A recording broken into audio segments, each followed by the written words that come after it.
はい、こんにちは、やすさんです。こちらの動画では、リップルや SEC 関連の最新情報について共有の方をしていきたいと思います。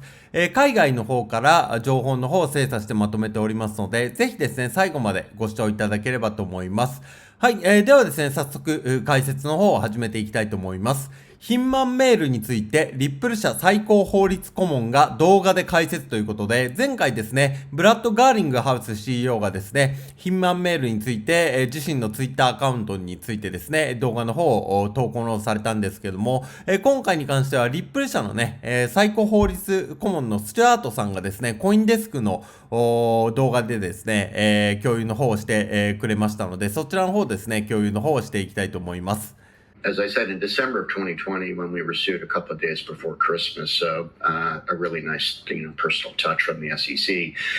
ということで、こちらの動画の方ですね、投稿の方されたんで、そちらの方ですね、翻訳の方をしてですね、僕の方で、共有の方できるようになりましたので、今回ですね、共有の方をしていきたいと思います。で、先にですね、ようやくまとめとしましては、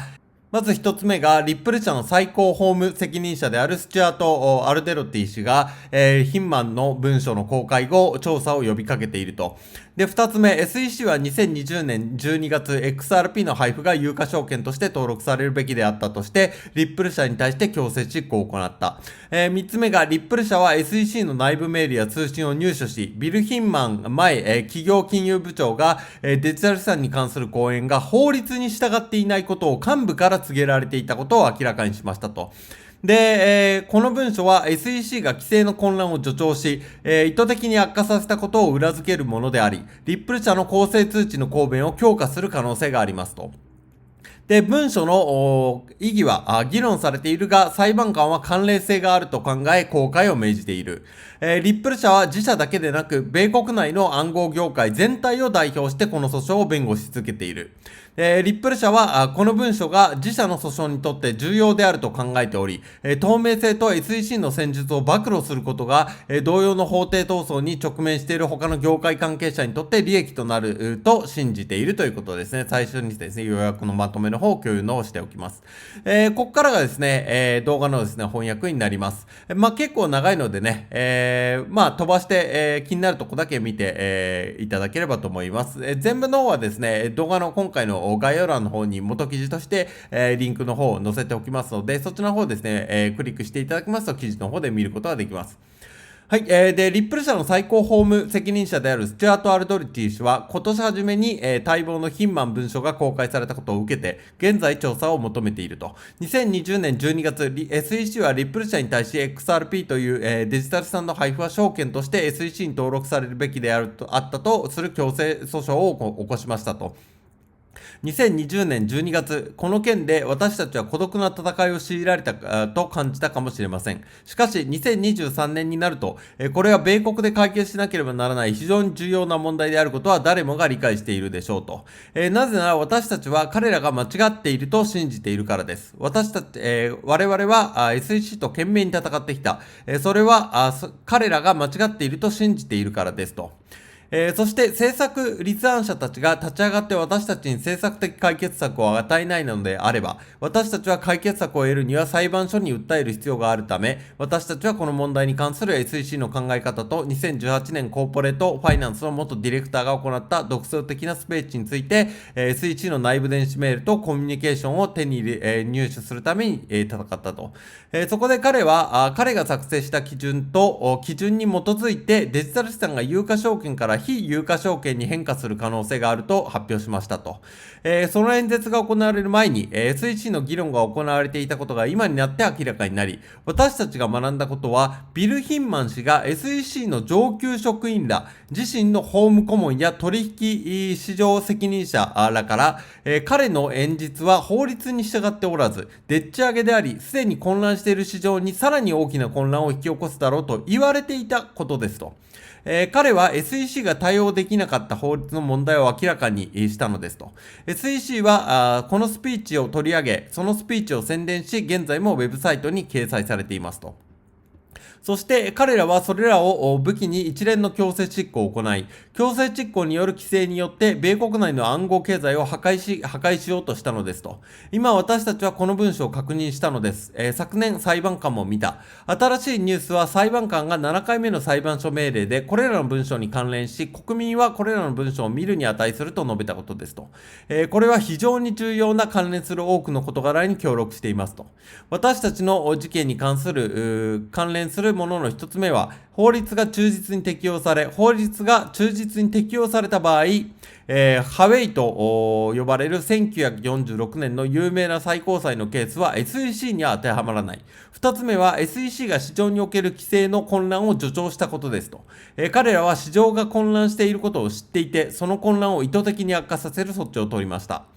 これは公正な通知の防御として知られる。一般的な知識を持つ人々が SEC がこの業界にどのように法律を適用しようとしているのかについて共通の通知を受けていなかったということにつながると思う。最後に忘れてはならないのは、リップル社を想定した上で、2020年12月に SEC がリップル社がデジタル資産 XRP を配布することを許可したのは不当であるとして、創業者と CEO 個人を訴えたことですと。彼らはリップルが自分たちのやり方でデジタル資産 XRP を配布することを許可したのは不当であり、不当を確立するにはその個人が法律が何であるかを知っていたか、不当に無視したことを証明する必要があり、今回確認したのはそれが法外な主張であるということですと。よく言えば SEC は社内で法律がどうなっているか議論していた。悪く言えば彼らは法律が何であるかを知っていて、市場にこのような混乱をもたらすために法律を歪曲したのですと。そのため、スチュアートでは、この件に対する反応はやや複雑で、市場もこの文書を決定的な証拠とみなしているわけではありません。ツイッターでこれは何の証明にもならない、何も変わらないというコメントを見かけました。これはあなたが知っているように実際には何の変化もありません。そして XRP の価格はあなたが意見を言おうと思ってここに来たのではないことは知っていますが、まだそれほどポジティブな反応をしていません。批評家たちは何を見落としているのでしょうか。なぜこのようなことが起こるのでしょうか。なぜ、人々はこの文書の重要性をリップル社と同じように見抜けないのでしょうか。そうですね。これらの文章はちょっとしたロールシャッハテストだと思いますと。で、これロールシャッハテストって何かと言いますと、Wikipedia で調べてみますと、ロール発射テストと言いまして、そちらはですね、東映法に分類される性格検査の代表的な方法の一つであって、被験者にインクの趣味を見せて何を想像するのかを述べてもらい、その言語表現を分析することによって、被験者の思考過程やその障害を推定するもののようなテストのようです。ちょっとね、そこら辺は僕の方でも詳しくないんですけども、だからそれを見てね、何を見てね、どのように考えるかは、千差万別、人それぞれによるということですね。人々はそれらを見て欲しいものを見つけようとすると思いますと。私が最も懸念しているのは裁判所がどう考えるか、裁判官がどう考えるかということで、最終的に裁判官がどう考えるかはわかりません。しかし、裁判官がこれらの文書がこの事件に関連していると信じていることは分かっていますと。それが最初の訴訟で彼女が SEC にこれらの文書の提出を強制した理由ですと。彼女がこれらの文書を公衆に見てもらうことが重要だと感じていることを知っています。なぜなら彼女はこの文章を判決文を書くときに彼女が信頼したり参照したりする可能性が高い、いわゆる司法文書として考えているからです。だから、それが私たちにとって、重要なことなのですと。批評家についてですが、批評家はイーサリアムと XRP が同等に分散化されていると長い間主張してきました。それは議論の余地がある議論だと思います。XRP のレジャーはオープンな非中央集権型です。それが問題ではありません。問題は分散化の概念が SEC が作り出そうとした法的な基準ではなく、技術的な基準であるかどうかだと私は考えていますと。SEC が分散化を法的基準にしようとするのは法的基準だと面倒だからだと思います。投資のために契約を証明しなければならないのは不都合だと思うのです。一般的な企業を証明しなければならないのは不都合だと思う。誰かが実際にお金を投資したことを証明しなければならず、デジタルエアドロップが与えられたり付与されたりしていることを証明しなければならないことさえ不眠だと感じています。ですから技術標準としての分散化は業界にとって重要な議論であると思います。レジャーの、XRP ではどのような分散化の定義であったとしても、法的な基準としての分散化であることを確認する必要があります。私たちは法律を忠実に適用する必要があると思います。リップル社は、SEC との戦いの先駆者のようなものでした。今は多くの同志がいます。多くのトークンが SEC の標的にされていることをご存知でしょうか？これらのプロジェクトがあなたに働きかけをしているのでしょうか？アドバイスを求めるような協力関係はあるのでしょうか？多くのトークンが存在する今、何か共同作業のようなものを見ていますか？同じような状況に直面する可能性がある。2020年12月、クリスマスの数日前に訴えられた時に言ったように、これは大きな意味を持っていると思います。SEC から実に見事な個人攻撃を受けた。私たちは初日から自分たちのためだけでなく、米国の暗号業界全体を代表してこの裁判を守るつもりだと言っていましたと。しかし2020年12月の時点で誰もが私たちを信じていたとは思いませんし、2020年12月の時点で私たちを信じていなかったと話す人もいます。2023年6月には、ここに座って言ったように、みんなが私たちを信じてくれるし、みんなも理解してくれていますと。で、このサイトがいかに重要であるか、そして多くの点でリップル社の重要性を裏付けている。SEC が私たちを訴えたことで、私たちは実際に有益になったのです。なぜなら私たちは旅の終わりに、他の人たちは SEC との訴訟の旅の始まりでいるからです。しかし SEC との訴訟で不利な立場に立たされた人たちの言い分や弁解を見てみると、彼らはリップルの流れから読み取っているように思います。彼らはリップル社の教科書を読んでいるのですが、その話題については全く問題ありません。この2週間話してきた最近の2つの訴訟を取り上げなければなりません。SEC 対コインベースとバイナンスの訴訟についてです。結果はどうなるでしょうか？9月末までには結果が出ると思います。リップル社の裁判の結果、あるいはヒンマン社の文書が公開されたことで、コインベースやバイナンスが自分たちの裁判を戦う上でどのような助けになるとお考えでしょうか？透明性というのは重要なことだと思います。弁護士として、アメリカ人として本当にがっかりすることです。真実を隠そうと必死で、また意図的に混乱と混沌を作り出すことを武器にしている規制当局があるのです。というわけで、この SEC の戦術に、警笛を鳴らすことができるのであれば、それはとてもいいことだと思います。SEC 自身がこの分野における通常の規制の欠落を認識し、それを埋める権限がないと理解していたことを暴露するのは、本当に重要なことだと思います。これらの機関は議会から与えられた権限しか持たず、議会に応えるだけです。彼らは法律を作ることはできず、法律を適用しなければなりません。そのため、SEC との法廷に立つことになった他の業界関係者にも、まずは足がかりを与えることができると思います。そして、法律の現実的な適用が非常に重要であることは明らかです。そして裁判で明らかになるにつれて、このような立場に置かれた他の人たちにも恩恵をもたらすことが証明されると思います。アメリカ人はあまり知らないと思いますが、XRP のファンは知っていると思います。しかし、海外市場で XRP がいかに大きな存在であるということです。韓国や日本には巨大なコミュニティがあります。そこで、質問ですが、リップル社はアメリカ以外の国で法的な問題に直面したことはありますか？つまり、この問題に直面しているのは本当にアメリカだけなのでしょうか？ XRP は世界中にありながら、それはアメリカだけである。実際 XRP を指摘した規制当局があるのは世界でも1カ国だけです。XRP を有価証券として登録すべきだと提案したのは世界の1国だけで、それはアメリカの SEC です。私たちはリップル社に800人以上の従業員を抱えています。他の国はそのような立場を取っておらず、むしろ他の国は反対の立場を取っています。リップル社には800人以上の社員がおり、彼らはアメリカだけでなく、シンガポール、ロンドン、アイルランドなど、世界中に散らばっています。シンガポール、ロンドン、アイルランド、ブラジル、ドバイなど、あらゆる地域に分散しています。ご存知の通り、金融機関や銀行の国境を越えた支払いを促進することで、当社の顧客が安心して取引できるようにすることです。規制当局と密接に連携し、適切なライセンスを取得し、我々のビジネスに対する適切な規制監督を行っています。ご存知のように、金融機関や銀行の国境を越えた決済を促進する事業です。当社の顧客は企業であり、小売業者ではありません。規制当局が関心を寄せるのは消費者と保護と市場の健全性です。そしてこの業界から悪質業者を排除することに全力を尽くしています。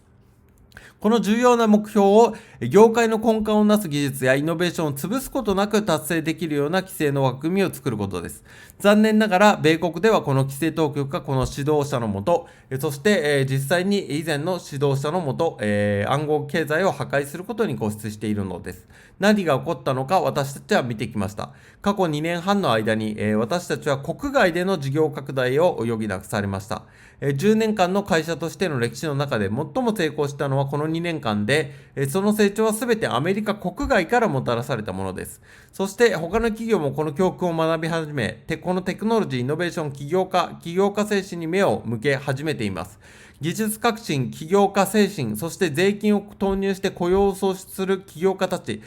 これら全てが米国を離れていくのです。そして、あなたは私たちが目を覚ます必要があることを知っていると思います。なぜなら今は2023年であり、今から10年後か、15年後かにおそらく私たちが米国に暗号通貨を戻そうとする動きが出てくるかもしれませんということで